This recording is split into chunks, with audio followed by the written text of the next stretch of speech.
Hello, bienvenue sur le podcast On Papote. Aujourd'hui, je suis avec Julie, qui a une vie, vraiment les gars, elle a fait énormément de choses, donc ça va être ultra intéressant de partager ça avec elle.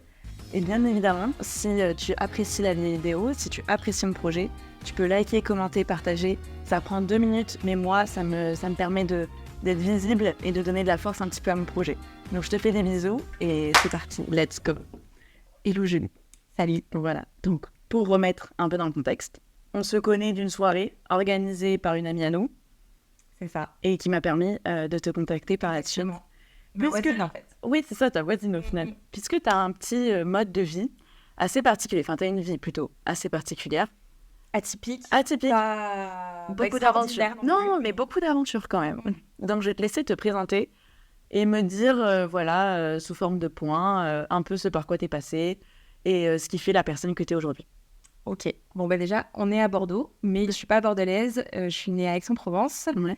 Je suis partie vivre à l'île de la Réunion avec mes parents à 2 ans et demi jusqu'à mes 9 ans. Et du coup, en gros, j'ai pas de souvenirs avant. Donc pour moi, mon enfance, c'est à la Réunion. Ok. Déjà. Donc voilà, faut poser les bases. Mais pour moi, c'est comme si j'étais née à la Réunion parce que toute mon enfance, c'est ça. Ensuite, on est rentré en métropole et ça a été un peu un déchirement quand je suis partie de la Réunion. Ouais. Mais clairement, je suis un peu stressée. Hein. Je suis un peu stressée là. Mais t'as le droit, c'est pas grave. Et c'est pas grave. T'inquiète pas. C'est trop bizarre. Ok. Bah, en même temps, on est face. Ouais, c'est bizarre. Je vous jure, les gars, le décor va changer à un moment donné parce que j'en peux plus d'être sur cette table. Et d'avoir l'invité, même pas de ceinture. Donc vous inquiétez pas, il y a des choses qui vont arriver. Ok, je me remets. Mais oui. Du coup, donc j'ai fait Réunion, je suis rentrée en métropole. C'est le moment où j'ai rencontré ma meilleure amie. C'était un moment où j'étais assez vulnérable parce que j'avais quitté la Réunion et c'était quand même toute ma construction de mon enfance. Ouais, t'es repartie dans un truc complètement nouveau. Ouais, exactement. Et mais j'ai quand même apprécié puisque j'ai voulu rester en métropole alors que mes parents voulaient rentrer à la Réunion et ils ont été trop adorables parce qu'ils m'ont laissé le choix. Et ils m'ont dit bon c'était bien ici, on reste. Donc je me suis construite mon adolescence à Aix-en-Provence. Ouais. Où j'ai changé de personnalité un peu de la primaire au collège déjà. La petite Julie, elle a commencé un peu à s'imposer et à essayer de s'affirmer. Okay. À essayer de trouver qui elle était aussi. Mais bon, voilà, comme tous les adolescents, je pense. Mais du coup, voilà, gros changement à ce moment-là. Voilà, tout se passe bien. Ensuite, au lycée, vient le moment où il faut s'orienter. Donc là, la grande question. Alors moi, je me posais pas trop la question à ce moment-là. Ouais. Parce que je voulais être journaliste. D'accord. Voilà, donc là, Julie, let's go, journaliste. Voilà, journaliste, grande journaliste. Voilà, donc bref, c'était enfin, je rêvais vraiment de faire ça en vrai. Ok. C'était vraiment, je sais pas si j'en rêvais, mais. Ça tenait à cœur, ouais, de pouvoir. Exactement. Et donc, j'ai fait un bac ES et ensuite, j'ai été acceptée dans une fac à Avignon. Ok. En Avignon d'ailleurs, on dit. Ah, ok. Ouais. C'est vraiment le français. Ouais, c'est ça. Et du coup, j'ai fait une licence en sciences de l'information et de la communication. Ok. Donc, c'est là où j'ai appris toutes mes bases de la com, clairement, mais très théorique, du coup. Ouais. Donc, pas beaucoup de pratique. Et voilà, j'ai adoré, mais je me questionnais beaucoup sur le métier de journaliste. J'étais plus sûre de vouloir faire ça. Donc, en plus, je suis partie 6 mois à Manchester en Erasmus. Et en fait, ça a été un peu l'élément déclencheur qui m'a un peu poussée à arrêter parce que j'ai adoré justement un peu... Enfin, c'est pas du tout la même manière d'enseigner là-bas. Et du coup, j'ai décidé d'arrêter mes études. Ok. Voilà, parce que je voulais pas continuer des études juste pour continuer des études. Parce que c'est bien d'avoir un master, tu vois. Ouais. Donc, j'ai décidé d'arrêter, mais pas de rien faire. Donc, tout de suite, et aussi pour rassurer mes parents, clairement, je leur ai dit, je vais essayer de trouver un service civique. Donc, c'est un peu le début du service civique. Ça faisait pas si longtemps qu'ils avaient lancé ce truc et genre, moi, ça me tentait bien. Et j'ai trouvé un service civique dans une ONG qui s'appelle Surfrider Foundation Europe, qui est à Biarritz. Et donc, j'ai mis les voiles et je l'ai à Biarritz. Let's go Biarritz. Voilà, let's go Biarritz. Donc, découverte du Sud-Ouest. En vrai, j'avais connu déjà la Cannes Océan. Je crois l'été d'avant parce que j'avais je crois que cet été avant juste de faire Stamsic j'ai fait une saison d'été à la Guadeloupe. Voilà, en rentrant après mes études quoi. Après la fin de mes études j'ai fait une saison Et donc voilà, après, qu'est-ce qui s'est passé? J'ai adoré ce que j'ai fait. Donc c'est une association de protection de l'environnement et notamment des océans. Et donc je m'occupais pas mal de l'événementiel en local. Biarritz, donc on faisait des nettoyages de plage, etc., ce genre de choses. Et aussi des événements un peu pour sensibiliser les gens à ça. Donc c'était trop cool. J'ai pensé à l'événementiel. Du coup, parce que je continue à réfléchir quand même à ce que je voulais faire, à ce que j'aimais, etc. Mais je sais pas, ça me plaisait, mais sans plus. Voilà. Et je vais reprendre des études là-dedans, quoi. Et ensuite, qu'est-ce que j'ai fait? J'ai fait des saisons d'été. Ouais, à la Cano. J'ai refait des saisons d'été, en fait. En gros, après le service civique, j'ai refait une saison d'été. Et en fait, j'ai fait ça pendant genre 2 ans, je crois. D'accord. Là, tu rencontres ton copain? J'ai rencontré mon mec un peu avant même. Ok. Ouais. Enfin, ton ex de l'époque. Ouais, mon ex. L'ex. Ouais, du l'ex. Ok. L'ex. Voilà. Il a son histoire un petit peu dedans, malheureusement, mais ça fait partie de ma vie aussi. Et donc, et de ma vie pro. Tu fais des choses, tu vas construire quelque chose avec lui, dont on va en parler plus tard dans l'interview. Ouais. Donc, si moi j'ai bien compris, tu as voyagé. Ouais. Tu as créé un food truck. Par la suite, tu t'es lancé en freelance. Ouais. Tu fais des cours aussi actuellement. Ouais, je donne des cours dans les écoles supérieures. Donc, on va reprendre point par point. Ouais. Toujours en étant synthétique et en allant droit au but. Vas-y. Moi, ma question, ça a été, au tout début, c'est ce food truck. L'origine du food truck, c'était ton copain, ton ex de l'époque, où vous vous êtes dit, après les saisons, let's go, on met un food truck en place. C'est ça. Ce que je voulais savoir, c'est un peu comment est venue l'idée, l'histoire un peu du concept du food truck. Alors, lui, il est dans la restauration de base, donc déjà, il a un pied dedans. Ok, j'avais fait des saisons de restauration, mais du coup, c'est quand même pas mon corps de métier, quoi. Ouais. À ce moment-là, du coup, j'étais plus orientée com, puisque j'avais quand même fait une licence infocom. Et donc, l'idée d'où elle vient, donc c'est déjà, on se dit, à force de faire des saisons et de voyager l'hiver, donc en fait, c'est ça, on faisait saison d'été et on voyageait l'hiver en van. On avait acheté un van Volkswagen qu'on avait retapé, etc. C'est trop cool. Ouais. Et c'est justement en voyage en van au Portugal, en mode surf trip et tout, où on s'est dit, quitte à bosser pour des gens l'été, viens, on monte un truc à nous. Ouais. Et l'idée du food truck, je crois qu'elle est un peu venue d'elle-même parce que c'était un peu la période food truck. Genre, en 2018, un truc comme ça. L'idée, quand on a eu l'idée, c'était en 2017, peut-être. Ouais, parce que moi, je me souviens, j'étais en école de com et on commençait à avoir plein de food trucks qui se lançaient autour de notre école. Voilà. Et il y a eu cette énergie-là déjà. Ouais. Et vu que lui, il était dans la restauration et moi, du coup, j'avais quand même mes bases de com, on s'est dit, en vrai, il y a moyen de faire un truc cool parce que lui, il cuisine bien, il s'y connaissait. Et moi, j'avais toute la partie... comme je savais que je pouvais gérer quand même quelque chose de cool. Enfin, en tout cas, oui, j'espérais, quoi. Pouvoir, après ces 3 années, gérer quelque chose. Voilà, gérer cette com-là et tout. Et donc voilà. D'accord. Et donc là, on le concept, let's go. Ouais. On lance le food truck. Ensuite, financièrement, ça a été comment? Puisque c'est vrai que vous étiez en saison. Ouais. Donc, en fait, comment vous avez fait pour financer le food truck? Alors, on a fait une dernière saison, du coup, pour mettre de côté à fond. On a arrêté de faire la teuf cette saison-là. C'est un peu ça, tu vois, les saisons d'été, tu fais beaucoup la fête. Mais là, du coup, on s'est dit, non, là, l'objectif, c'est ça. Donc, déjà, on s'est refait une grosse saison d'été, genre 6 mois, je crois, pour mettre au max de côté, parce qu'en gros, on gagnait bien en tant que saisonnier l'été. Et ensuite, on s'est dit, en vrai, c'est un projet qui est intéressant, puisque, en fait, l'idée, c'était de créer un food truck, de cuisiner un peu des cuisines du monde, mais avec uniquement des produits locaux et en direct producteur. D'accord. Tu vois, il y avait une vraie... c'était un food truck éco-responsable, en fait. D'accord, ok. Et du coup, ça, c'était chouette. Et du coup, on s'est dit, vu que c'est quand même un concept original qu'on retrouve pas, on s'est dit, viens, on tente un crowdfunding, un financement participatif. Et donc, pareil, j'ai mis en place la campagne, on a fait une vidéo. Sur les réseaux sociaux, du coup? Alors, via une plateforme. Il y en a plein maintenant, mais il y a Ulule. À l'époque, il y avait Ulule et KissKissBankBank. Et du coup, on a choisi Ulule. Et donc, on a demandé un financement de 5 000 €. Et on l'a eu. D'accord. Voilà. Et vous avez investi combien? Je ne me rappelle plus, franchement, honnêtement, je ne me rappelle plus du tout, mais pas grand-chose, parce qu'en fait, pour le food truck, on a beaucoup fait nous-mêmes. D'accord, ok. Déjà, ça réduit considérablement les charges. En fait, les 5 000 €, ça nous a servi vraiment à meubler le food truck, genre avec des outils pro, tu vois, genre un vrai four, enfin des trucs de cuisine professionnels. Oui, complètement. Par contre, tout le reste, en fait, on l'a fait avec nos économies. Donc, par exemple, je crois que donc nous, notre food truck, c'était une petite caravane vintage. Donc, on accrochait à notre van. T'as des photos ou pas? J'ai des photos, ouais. Ah, trop génial. Comme ça, tu me les enverras et je les mettrai sur les carrément. Ouais, j'ai des photos. J'ai même encore le compte Instagram que j'ai jamais supprimé parce que je sais pas. C'est cool. J'aime bien regarder. Il se passe plus rien, évidemment, mais. Ouais. Et du coup, je sais plus qu'est-ce qu'on disait.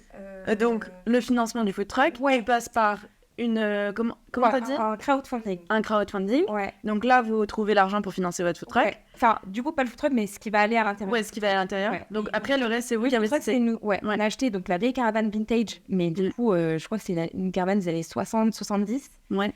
Et, mais pas du tout, genre en état de faire un food truck. Enfin, en vrai, elle avait déjà été un peu transformée, puisque c'était un restaurateur qui l'avait acheté. Ouais. Mais bon, c'était pas aux normes, genre vraiment, c'était... Il y avait un mini plan de travail, c'était pas possible, quoi. Parce que du coup, après, vous allez vous lancer. Ouais. Et ça fonctionne de suite. Franchement, en fait, oui. Et c'est surtout, ça fonctionne avant. Parce que, en gros, j'ai fait beaucoup de prospection. Ok. En fait, on a eu le temps, en fait. On s'est posé, on a pris le temps. Ok. On a fait une saison qu'on fait. Déjà, pendant cette saison-là, on commence à réfléchir, etc. Ensuite, on a... une fois qu'on avait le concept, on s'est dit, on va miser tel et tel festival, tel et tel événement, etc. Et du coup, même de commencer, en fait, on avait déjà toute notre saison de poser, quoi. Ouais, avec tout programmé. Donc, on avait les festivals, les endroits où on allait poser.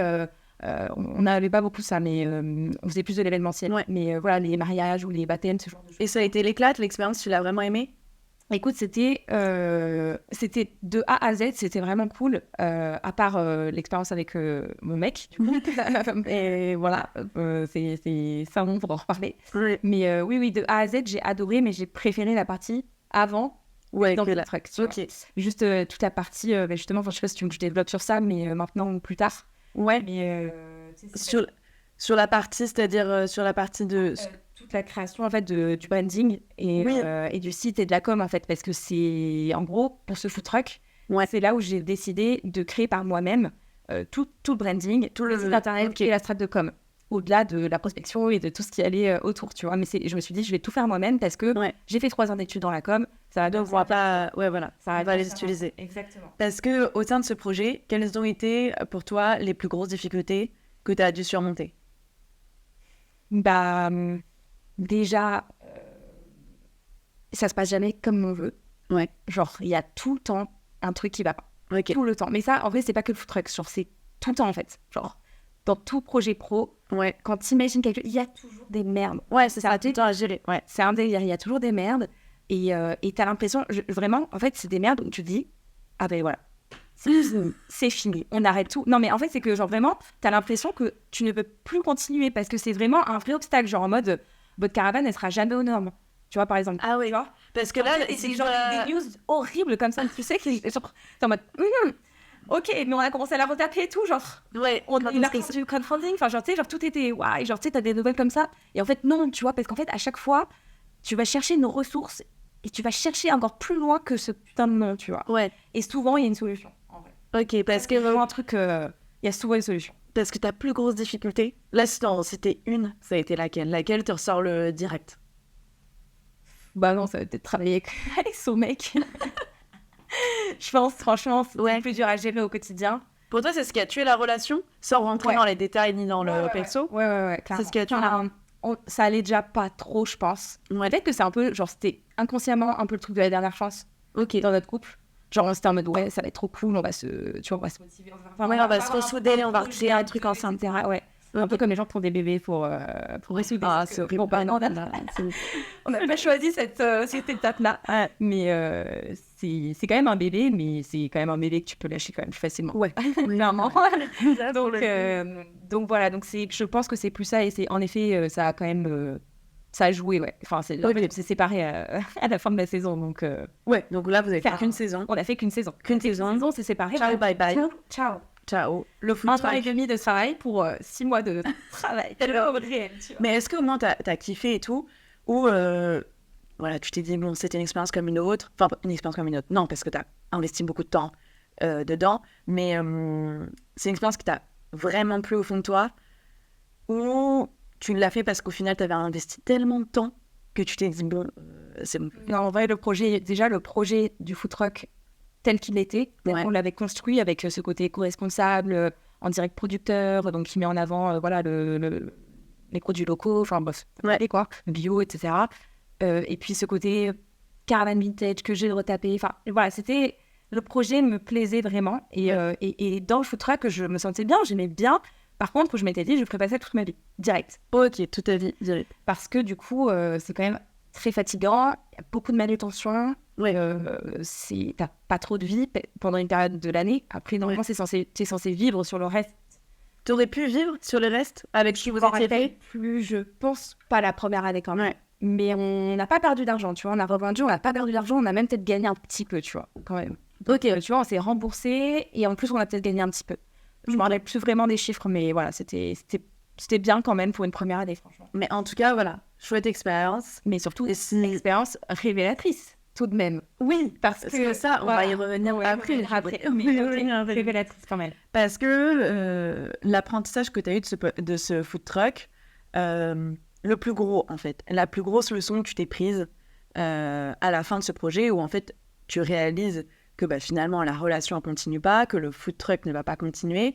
Qu'est-ce que tu en apprends? Puisque finalement, ce qui va se passer après, c'est que tu m'avais expliqué que tu allais prendre un temps pour toi, pour accepter la rupture, accepter la fin de ce projet. Et moi, ce que j'aimerais comprendre, c'est un peu les leçons que tu as apprises suite à cette expérience. Pas de lancer de projection avec moi, je vais faire rade. Bon, vraiment, ne lancez pas de projet de langage. Pas en fin de relation. Après 5 ans dans la Non, j'en sais rien, mais je sais pas, parce que ça, c'est vraiment unique et vraiment, genre, on ne sait pas, en fait, tu vois. Genre, mais moi, je regarde pas une super expérience et je préfère être seule. Il reviendra. Non, la leçon, je pense qu'en termes d'entrepreneuriat, la leçon que je peux garder de ça, c'est que déjà, en fait, ça reste une expérience et donc, peu importe l'issue, c'est trop bien, en fait. Okay. Moi, genre, je suis trop fière de ça, tu vois. J'en parle pas tant que ça, tu vois, mais genre, d'ailleurs, je pense sur mes réseaux et tout, les gens savent pas. Ouais, ça fait j'en parle pas, mais je suis trop contente que ça fasse partie de mon parcours, tu vois. Surtout que, j'étais jeune, tu vois, genre, je sais plus quel âge j'avais, 22, 23, quoi. Ouais. Tu vois, donc j'étais jeune, ça va, je suis pas vieille. J'ai 9 ans, tout va bien. Mais voilà, bref, j'étais plus jeune et lancer un truc comme ça, parce qu'en plus, bref, on a fait une SARL, on est parti dans des délires, genre vraiment société, machin. Bref, je pense que, en tout cas, ce que j'en tire en termes d'entrepreneuriat, c'est c'est là où je me suis dit, il faut tenter, en fait. Parce que, en fait, même si ça aboutit pas, c'est pas grave, t'auras tellement appris, en fait. Ouais. Et parfois, t'apprends sur des petits trucs nuls, hein. Genre, c'est pas forcément des grands apprentissages. Non, complètement. Tu vois, ça peut être vraiment des petites choses, genre, je sais pas, tu me dis, tu vois, par exemple, je sais pas, j'aime pas travailler le week-end. Non, mais c'est des, tu vois, tu fais des réalisations de toi-même, genre, j'aime pas travailler le week-end, en fait, tu vois, genre, parce qu'en fait, du coup, au food truck, on travaille que des week-ends, tu vois, ça, t'es tranquille. T'es complètement décalé avec les autres. Enfin, tu vois, c'est que des petites choses comme ça, donc ça peut être, voilà, perso, et ça peut être aussi pro, genre, par exemple, par rapport à la SRL, c'était vraiment compliqué, tu vois, genre, pareil, ça. Peut-être se faire aider. Se faire aider, se faire accompagner, parce que. Et genre, pas que par la chambre des métiers et la chambre de commerce. Ouais. Parce que eux, ils envoient passer toute la journée et c'est un rendez-vous à la suite des autres, donc ils donnent le même discours tout le temps. Donc, moi, je pense que, déjà, ce conseil-là, quand tu sais pas ce que tu veux monter comme entreprise, déjà, si t'es seul, déjà, micro-entreprise. Pas la tête, juste tu lances une micro et après, on verra. Ouais. Franchement, de toute façon, tu peux tout le temps changer, en fait. Oui, complètement. Dans un sens comme dans un autre. Donc vraiment, genre, il n'y a pas de pression sur ça. Ok. Donc voilà. Ouais, donc c'est ça. C'est en fait, au final, lancez-vous, faites ce qui vous anime. N'ayez pas peur parce que ton histoire, c'est plutôt bien fini. Avoir un peu d'argent de côté. Avoir de l'argent de côté. Ouais. Parce que je n'avais pas quand je vais lancer ma deuxième activité derrière. Donc, mais voilà. Donc, oui, mais voilà. Et puis se faire aider aider par des personnes compétentes. Ouais. Et ok. Chouette expérience, chouette expérience. Donc après, par la suite, tu vas prendre un moment pour toi. Ouais. À ce moment-là, tu vas te dire que... Alors, tu me dis si je me trompe ou si je raccourcis trop. Mais ce moment-là, en fait, c'est là où, du coup, tu vas réaliser donc, tes erreurs d'un passé, que tu vas passer à autre chose avec ce garçon, tu vas avancer, et te dire, finalement, en fait, ce que j'ai le plus aimé, ça a vraiment été cet espace de création de branding, communication, c'est vraiment ça qui me plaît. Et donc, ça va t'animer pour par la suite passer à freelance. Wow. Ouais, dis-moi. Non, je me suis formée entre-temps. J'ai refait une formation. Ah, excuse-moi, j'allais oublier la formation. Ouais. Donc, tu as choisi de faire une formation. Ouais, exact. ouais. Le bug inconsidérable. Et le Covid entre-temps, mais oui, c'est ça. Donc là, tu fais une formation. Tu apprends suffisamment de choses qui te permet après de créer cette partie un peu où tu vas devenir freelance, graphiste, illustratrice et designer web. Cette partie-là elle m'intéresse beaucoup puisque moi, ce que j'aimerais comprendre, c'est quelles ont été les étapes par lesquelles tu es passé pour être freelance. Très court, de manière très courte, puisqu'après, je voulais aborder un autre point avec toi. Les étapes, tu veux dire genre concrètes, genre administratif. Oui, c'est administratif. Parce que pour le coup, on sait que tu as fait une formation. Et puis après, une fois que tu as fait la formation, tu es formé pour. Bien évidemment, tu bosses à côté et tu te formes en autodidacte également. Mais c'est après ce côté de, ok, je me lance en freelance. Quel moment je le fais et comment je le fais, quoi. Ouais, c'est ça, tu vois, de passer par ce truc de freelance. Ouais, moi, du coup, je décide 4 mois après la fin de ma formation et du coup, mon diplôme, de me lancer en tant que freelance. Déjà parce que j'avais adoré l'expérience d'être à mon compte pendant le food truck. Et en fait, je me voyais pas faire autrement, tu vois. Ok. Pour l'instant, je voyais pas... Enfin, j'ai tenté, j'ai envoyé quelques candidatures, mais ça me faisait pas vibrer, tu vois. Ok. Donc, j'avais vraiment envie d'être à mon compte. Et comment ça s'est fait ? Alors, comment ça s'est fait ? Administrativement parlant, ouais. Ouais, écoute, je crois que à ce moment-là, c'était post-Covid. Donc, les délais étaient hyper longs pour avoir ton numéro SIRET. C'est que normalement, le conseil que je vais donner, c'est juste vous allez sur le site de auto-entrepreneur URSSAF et vous pouvez créer votre auto-entreprise, mais vraiment en 10 minutes. Et le numéro SIRET, normalement, à l'heure actuelle, tu le reçois en 2 semaines, tu vois. Ok. Et moi, à ce moment-là, il y avait 3 mois de délai. Ah ouais. Et j'étais en mode, non. Ouais, non, je peux pas attendre 3 mois, là, c'est pas possible parce que j'avais pas d'argent de côté à ce moment-là, justement. Ouais, donc il fallait vraiment prendre de l'argent, tu vois. Et fallait que je me lance, fallait que, puis voilà, que ce soit pro aussi, tu vois. Moi, j'étais toute jeune et que je me lançais dans le truc, pas toute jeune, mais genre, je me lançais là-dedans, il fallait que ça fasse pro, donc j'ai un numéro SIRET, tu vois, pour bosser avec des gens. Parce que tu peux bosser avec des gens, ça c'est un truc quand même qu'il faut savoir. Quand tu es en train de lancer, tu as commencé à faire ta démarche, même pendant les 3 mois, si tu n'as pas ton numéro SIRET, tu peux commencer ton activité. Ouais, tu peux faire de l'argent aussi. C'est juste que tu le déclareras en décalé. En fait. Ok, d'accord. Voilà. Donc, mais c'est faisable. Mais moi, à ce moment-là, je sais pas, ça trop galère et tout. Et en fait, je passe tout simplement par une plateforme, mais je me rappelle plus laquelle. Il y a des plateformes où tu peux genre 20 ou 30 balles et ils te font le truc. Et eux, vu que c'est des professionnels, ils ont des trucs en accès. Ah, ok, d'accord. Et moi, pour le coup, je crois que je l'ai eu en 3 jours du coup. Ok. Ouais. Donc voilà, en gros, j'ai fait ça. Ouais. Et après, j'ai eu mon numéro SIRET. J'ai gribouillé un logo, sachant que c'était quand même mon activité. Pourquoi je vais ensuite vendre mes offres, etc. Mais j'ai gribouillé un logo rapidos, histoire de pouvoir mettre un truc sur mes factures et mes devis. Et let's go. Ok. Et comment tu fais pour trouver tes premiers clients ? Bon, alors après, on connaît tous la partie de t'as des copains qui te demandent ceci, qui te demandent cela, etc. Mais vraiment, les premiers clients qui sont pas tes copains, en fait. Franchement, pendant 1 an et demi, j'ai fait quasiment que du bouche à oreille. Ok. Donc déjà, moi, j'ai pas prospecté. En fait, j'ai jamais prospecté. Je vais commencer à prospecter cette année. Ça va être je suis même contente.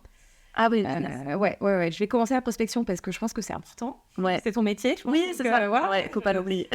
La prospection, ouais. Mais je sais pas, avant ça, bref, entre-temps, on en reparlera de comment maintenant je trouve des clients. Ouais. Il y a aussi le bouche à oreille qui continue quand même. Mais donc la première année, c'était vraiment que du bouche à oreille. Donc c'est soit des potes, soit des potes de potes, soit des potes de potes de potes. Tu vois, vraiment, en fait, la chaîne, elle va loin, quoi, tu vois, pour du bouche à oreille. Donc, et c'était que ça. Ok, parce qu'après, du coup, comment tu as fait pour déterminer tes tarifs ? Parce que c'est vrai que tu sors de formation, c'est tout con, mais quand tu sors de formation, tu n'es pas forcément ultra à l'aise avec toi-même, surtout sur le métier, tu sais que tu débutes, et tu sais que face à toi, si tu tombes sur la personne qui s'y connaît, tu peux être déstabilisé facilement. Donc, comment tu as déterminé tes prix pour que ça soit cohérent? Ouais, je vois après. T'inquiète, je m'attendais pas à ce qu'il y ait une fin là. Ok, alors déjà au début, c'était compliqué comme tout le monde.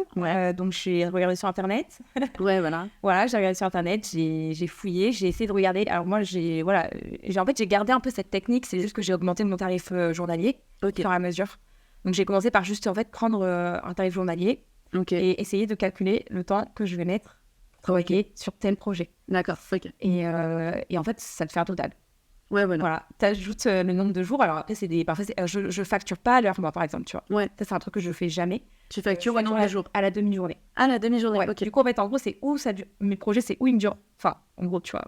Ouais. Dans mon projet complet, soit j'ai des éléments qui me prennent qu'une demi-journée, donc je vais sur la demi-journée, et soit c'est une journée entière. Ok. Ou un jour et demi. Genre, en fait, c'est à partir de ce moment-là, en fait, après, tu ajustes ton devis, en fait. Oui, c'est ça. En fonction du temps que te prennent les choses. Genre, par exemple, pour donner un exemple concret, par exemple, pour faire un logo, juste sur la partie logo, mais pas sur la partie inspiration, recherche, mood board, je te dis, quand j'ai déjà les idées, etc., et que je mets à peu près un jour et demi, tu vois, en totalité. C'est-à-dire entre le moment où je vais créer les logos, faire le tri, sélectionner 2-3 logos, les et faire des allers-retours. Il va se passer un jour et demi, mais en tout. Genre, en vrai, il se passe 2-3 semaines, tu vois. Oui, complètement. Toutes les étapes. Mais je sais que c'est à peu près un jour et demi de travail devant mon acharné devant exactement. Donc en fait, tout simplement, je fais mon tarif journalier, 400, je suis à 420 €. Ok.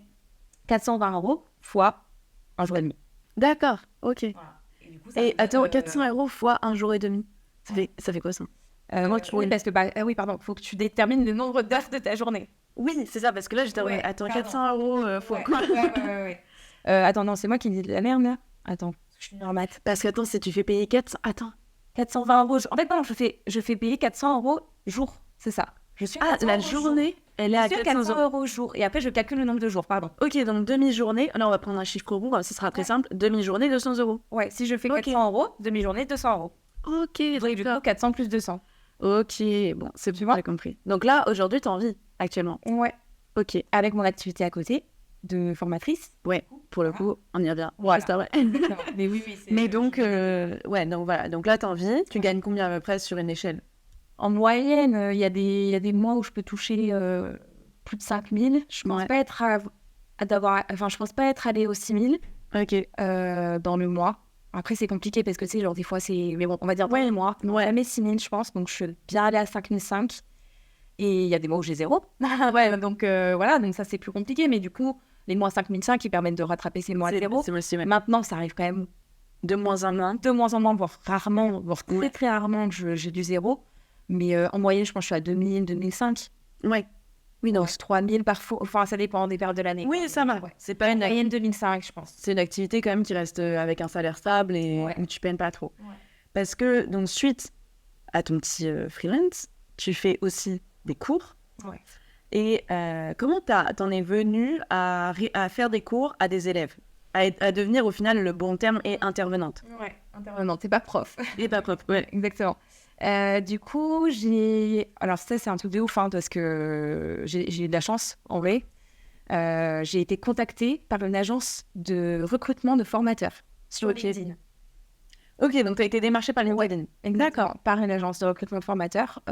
Et ça, c'était dans la première année de ton activité. Ouais, de mon activité. D'accord, ok, excellent. Sachant que je sortais de formation 8 mois avant, tu vois. Genre, c'était un délire, ou 6 mois, bon, je sais plus, mais je comprenais pas, en fait. Je comprenais pas comment c'était possible qu'on me contacte. Mais ils cherchaient des profils jeunes, etc. Et puis, j'avais aussi ma licence Infocom. Et au début, ils donnaient beaucoup de cours sur justement la théorie de la com, etc. Donc, ça va, tu vois, j'ai un peu plus d'expérience là-dessus. Mais voilà, c'est comme ça que j'ai été recrutée, parce qu'à la base, jamais j'aurais imaginé faire ce métier. Ma mère me disait, fais prof, c'est trop cool, t'as toutes les vacances scolaires. Et tu l'aimes d'ailleurs? Maintenant, ouais, j'aime bien. En fait, dès le début, au début, je donnais des cours en visio, donc c'était pas hyper intéressant, parce que chiant. Ouais. Moi, j'en donne des cours pratiques et tout. Voilà. Non, c'est bon quoi. Ouais. Mais ouais, franchement, j'aime bien. J'aime bien, mais j'en ferai pas mon métier principal. Oui. Mais par contre, j'aime pas au point où je pourrais vraiment, ça pourrait devenir un métier, une activité principale. Non, mais ça te permet aussi d'avoir un salaire stable. Ça permet d'avoir un salaire stable sur une partie de l'année, de me dire, par exemple, ce mois-ci, je vais toucher 3000 balles de cours. Ouais. Bah, vas-y, en vrai, viens, je prends pas de clients si je peux savoir à l'avance, tu vois. Ouais. Ou je réduis à un client dans le mois. Et comme ça, j'ai du temps pour travailler sur mon activité. Parce que c'est ça, c'est quand t'es freelance, c'est que t'as en fait 3 activités. Parce que t'as la tienne, Ouais. ton entreprise à faire grandir. Ouais. Donc la com, la prospection, etc. Bon, ça, j'ai pas encore touché, mais voilà. Mais il y a plein de choses, de l'introspection aussi, beaucoup d'introspection, savoir où est-ce que tu veux aller, etc. Tes offres, tu vois. Oui, puis c'est surtout qu'à un moment donné, il faut savoir arrêter de réfléchir et te poser. Mais justement, ça, on va revenir après, parce que c'était vraiment un sujet qui m'intriguait chez toi. Ouais. Et on le verra en fin d'interview. Okay. Et si tu veux, moi, ce que je voulais aussi savoir, c'est est-ce que faire des cours t'apporte quelque chose à toi personnellement? Clairement.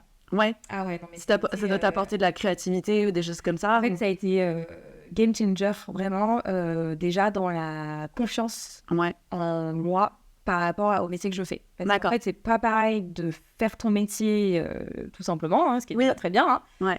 Et enseigner ton métier, tu passes un step, hein, parce qu'il faut l'expliquer, il faut être pédagogue, faut... En fait, c'est un peu comme un one-man show hein, quand tu donnes des cours. Ah, mais c'est... Vraiment, parce qu'en fait, il faut divertir.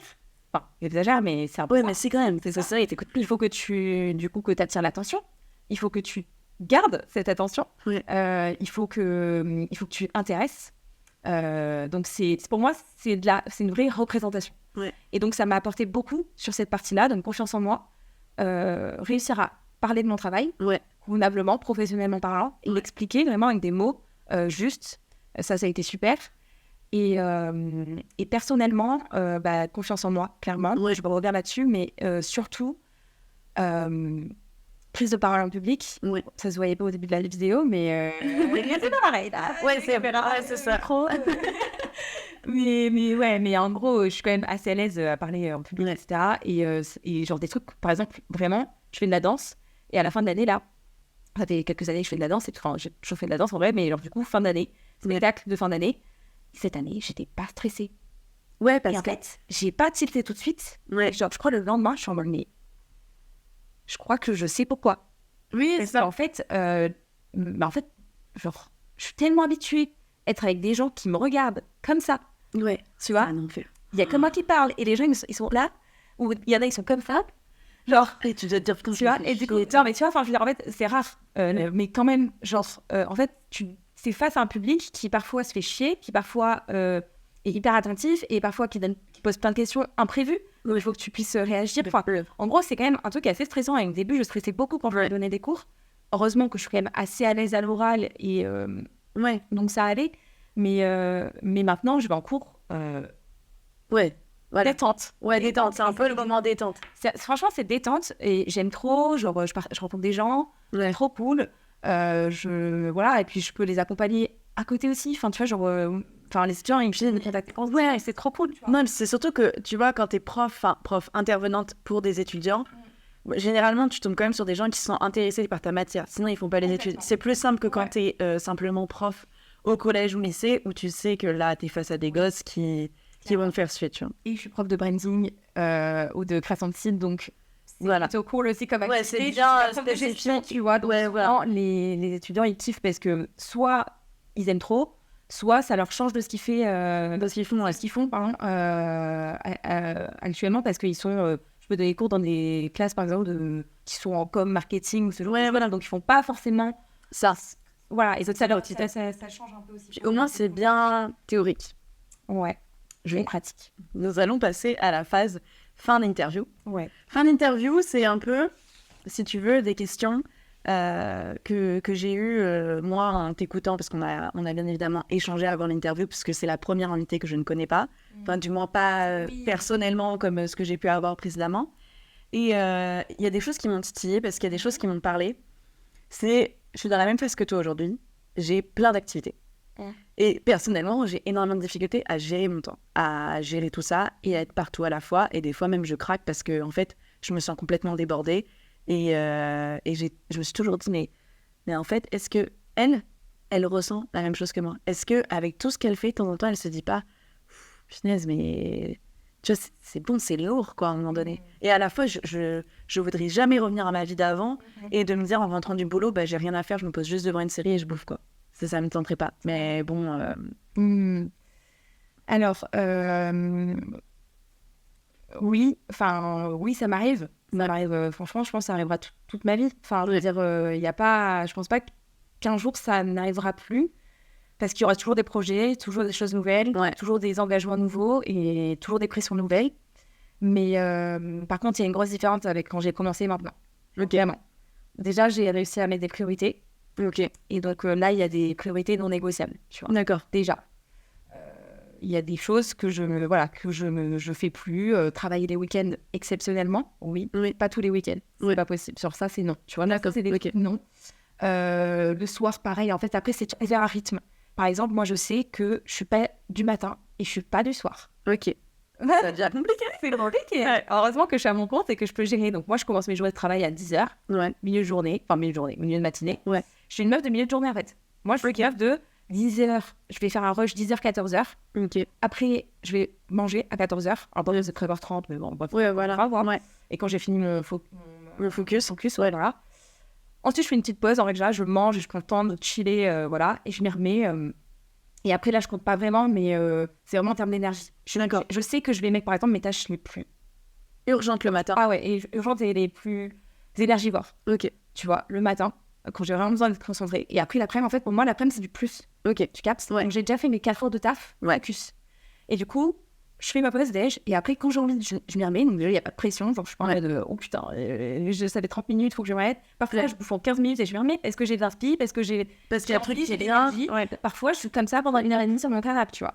Et après, je m'y remets, mais tranquille, tu vois. C'est ça. Voilà. Et en fait, ça dépend évidemment si j'ai beaucoup de travail ou pas, tu vois. Oui, parce que c'est ça, en fait, un peu la liberté d'être freelance. C'est vrai que moi, j'ai pas cette liberté-là. Je sais que de 9h à 17h, je suis prise. C'est ça. Mais pour moi, du coup, la vraie chose à faire, c'est prioriser, quoi. Moi, ça a changé ma vie de prioriser les choses. Genre, j'ai plein de trucs. Non, j'ai pas plein de trucs. Tout n'est pas égal là. Et donc, t'as plein de trucs et là, tu priorises. T'es en mode, ok, qu'est-ce qui est le plus important à cette Moi, je lève pas. Tu vois, ça, c'est mon plus gros problème.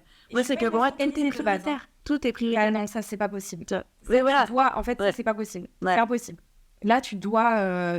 Et même si c'est le cas, malgré le fait que tout est... Il faut quand même que je fasse un choix. Il faut faire un choix, Et c'est dur. Franchement, au début, c'est trop dur. Et surtout que, voilà, moi, je suis pas une meuf organisée de base. Franchement, je suis assez bordélique. Mais, par contre, dans le freelance, t'as pas le choix. T'es pas organisé, franchement, je sais pas. Et surtout que, moi, tu vois, où je me pose la question, c'est que, typiquement, je me dirais, imagine, moi, j'ai un copain, là, aujourd'hui, dans ma vie, le pauvre, j'aurais aucun temps à lui consacrer, tu vois. Vraiment, pauvre lapin, je serais absente complètement. Mais c'est que toi, t'as un mec aussi. T'as un mec, et genre, comment tu fais pour gérer? Et en plus, je savais même pas, mais tu fais de la danse. Donc là, tu te vas à la danse, tu dois avoir des potes. J'imagine que Hélène n'est pas seule, tu vois, avec son activité. Et rentre dans son appart. J'avoue que souvent, quand je parle de mes semaines, les gens, ils sont en mode... Et pourtant, je suis quand même une meuf qui aime chiller, et j'ai besoin de calme, je suis pas comme toi. J'ai vraiment besoin de calme et d'être tranquille, tu vois. Mais c'est pour ça qu'il y a je pense que déjà, te mettre peut-être une heure limite, tu vois, le soir.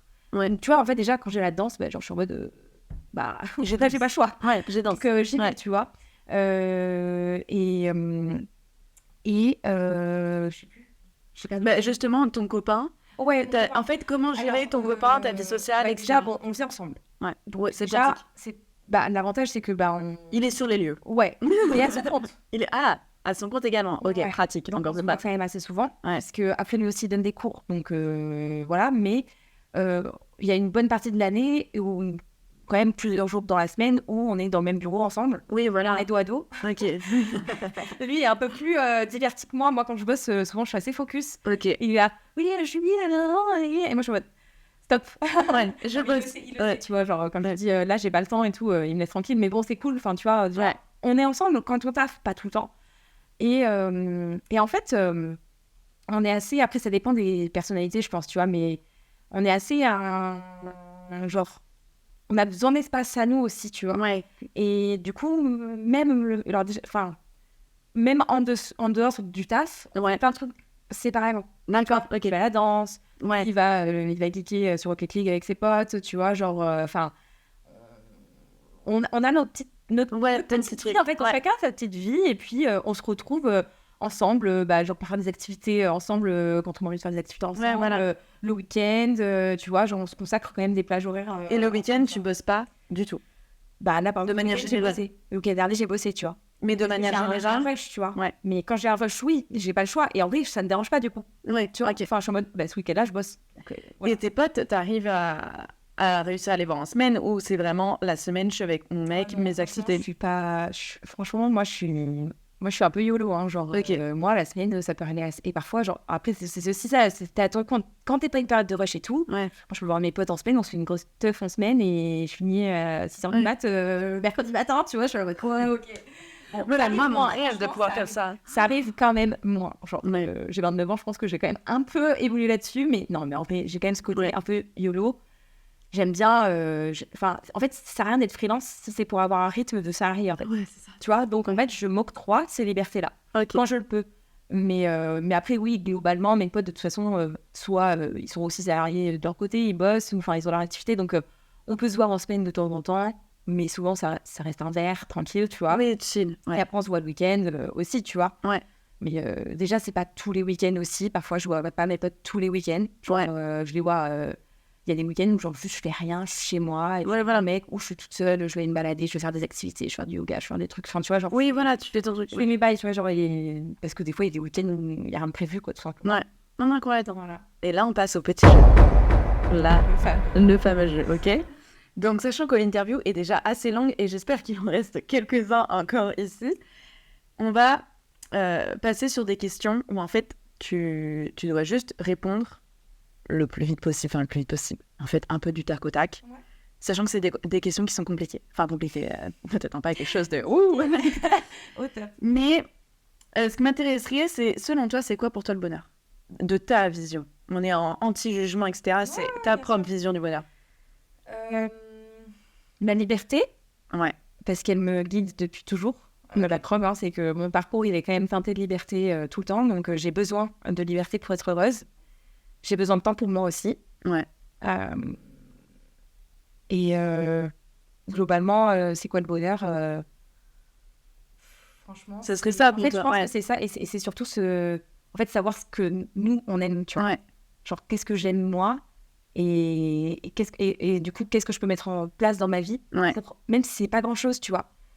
Pour avoir un petit peu de ça dans ma vie à l'heure actuelle et ensuite peut-être que ça grignote encore de plus. Oui, peut-être que... je suis complètement d'accord, je te rejoins sur le truc. En tout cas, c'est dev perso, genre en mode, ouais, faut se connaître et savoir ce que t'aimes et après, normalement, tu sais... De planter des petites graines dans tes parcours. Voilà, c'est un peu comment... Ouais, c'est ça, mais il faut jongler avec la vie. Ouais, Faut jongler. et c'est pas tout le temps pareil en plus, donc...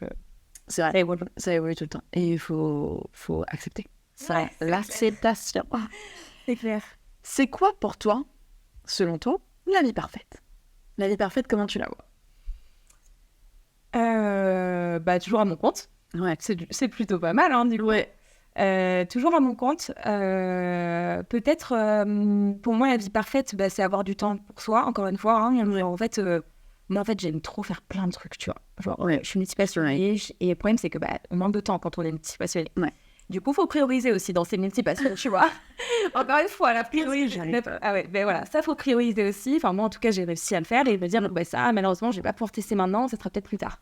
Donc, en fait, moi, mon but, ma vie parfaite, c'est d'avoir, franchement, 50% de mon temps de ma semaine sur du kiff, en fait. Donc, même pas des trucs qui me rapportent de l'argent, genre... Juste du kiff. Du kiff, des trucs que j'ai envie de faire. J'ai envie de me lancer dans la poterie, vas-y, je vais le faire. J'ai envie de faire du cirque, vas-y, je le fais. Le temps et j'ai de l'argent. Okay. Donc, quand même, ma vie parfaite, c'est avoir une activité qui m'apporte assez d'argent pour que j'ai 50% de mon temps libre. Ouais. Et que j'ai les moyens, du coup, de me payer certains trucs. Ça veut pas dire que je suis une meuf qui a envie de trucs qui winent une larme, mais pas du tout. Mais d'être libre dans ton... En fait, on revient toujours à la même chose. Cette liberté aussi financière que tu peux avoir pour faire les activités qui te plaisent. Exactement. Et de pas être restreinte parce que manque de moyens, manque de temps, autre chose comme ça. C'est ça. Voilà. Après, aux dernières... après, c'était plus en termes de vie, mais bon, ça peut être n'importe quel lieu de vie. En fait, le principal, c'est genre d'être bien soi-même, je pense. Ouais, ça. La vie parfaite, tu vois. Ouais, c'est vrai. Je suis d'accord avec toi. Et cette liberté, enfin moi je sais que... Et la liberté, en fait, moi, ça me guide. Ah ouais, moi il faut que j'arrive à trouver ce moyen. Et c'est quoi pour toi les plus grandes leçons de vie que tu as appris?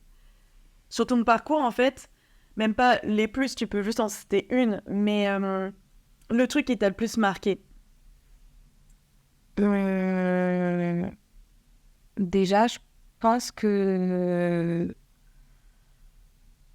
c'est d'essayer, en fait. D'essayer et en fait de pas avoir peur de l'échec. Genre franchement en France c'est compliqué, mais moi j'ai jamais ressenti ça, tu vois. Genre même quand du coup j'ai arrêté le food truck et tout, j'ai pas ressenti ça comme un échec et j'ai pas eu l'impression de le ressentir de la part des autres. Je pense que souvent quand on le perçoit de la part des autres c'est qu'on le pense nous-mêmes et du coup il y a un effet écho, tu vois, il y a un effet où t'as l'impression que les gens genre je sais pas, c'est comme si je sais pas, il y a un jour où t'es pas bien, tu sors dans la rue, tu te sens moche ou quoi, t'as l'impression que tout le monde est en train de te regarder, alors que du tout, chacun fait sa life en fait. Genre vraiment, ça aussi c'est un truc que les cons ont appris parce que, bref, tu vois, genre, parfois tu fais une connerie ou quoi et genre t'es en mode, oh putain, genre, mon Dieu, c'est genre, tu sais, je sais pas, quand tu dis, je sais pas, tu bégayes, tu fais un peu ça à la con, tu vas le ressentir de ouf dans ta tête. Alors que les gens, mais eux, ils sont passés tellement de choses. Rapidement, ils sont faits, vas-y, c'est bon, c'était le gars, c'était une gars, c'est ce que tu veux, genre. Donc je dirais ça en fait, essayer et ne pas avoir peur de l'échec parce qu'il n'y a pas d'échec en fait, il y a que du... Enfin c'est un peu bateau en vrai mais... Non mais c'est vrai, hein, c'est vrai en fait. Tant que tu tentes pas, genre. Et voilà, et donc tenter avec... alors pas tenter tout plaquer du jour au lendemain, mais encore si c'est ce que tu as envie de faire, bah, fais-le. Ouais c'est ça, genre, on t'en privera pas. Voilà, on va dire, hein, mais peut-être avec un peu d'anticipation, mais franchement il y a juste à... Enfin la vie c'est un jeu en fait. Ouais. Ça, je te peux te le permettre en tout cas parce que je pense qu'on est pareil, on n'est pas tous sur la même, on part pas tous des mêmes bases. On n'a pas tous envie des mêmes choses non plus. On n'a pas envie des mêmes choses, il y a des gens qui ont envie de quelque chose de beaucoup plus stable, etc. C'est ok en fait, mais pour moi la vie est un jeu et du coup en fait faut essayer de la rendre la plus joyeuse possible et la plus imprévisible possible. Laisser de la place à l'imprévisible en fait. Ouais. De pas être tout le temps dans le contrôle. Ça, il faut que je fasse un podcast là-dessus parce que moi je suis l'opposé de ça. Sur ma vie pro, je suis tout le temps. Après, moi, ça va sur ça. Genre, je suis assez... J'ai une grande capacité à lâcher prise. Ça m'aide quand même. Ah oui, je pense, oui. Parce que moi, ça me brille aussi de faire de la méditation peut-être pour apprendre à lâcher prise. Faites du yoga, faites de la danse. C'est ça. Mais merci beaucoup en tout cas, Julie, parce que c'était grave cool de pouvoir échanger avec toi. C'était ultra intéressant. J'espère sincèrement que l'interview vous a plu. Ouais, j'espère aussi. Voilà. Comme ça, vous likez, vous commentez, vous partagez. Et comme je disais en début d'interview, vous, ça vous demande pas beaucoup de temps. Et moi, ça me permet sincèrement juste d'apparaître un peu plus sur les réseaux et donc de développer mon podcast et de continuer à pouvoir inviter des personnes que je ne connais pas pour pouvoir diversifier aussi mon contenu. Donc, je vous fais des gros bisous. Merci d'avoir écouté. Ciao, ciao.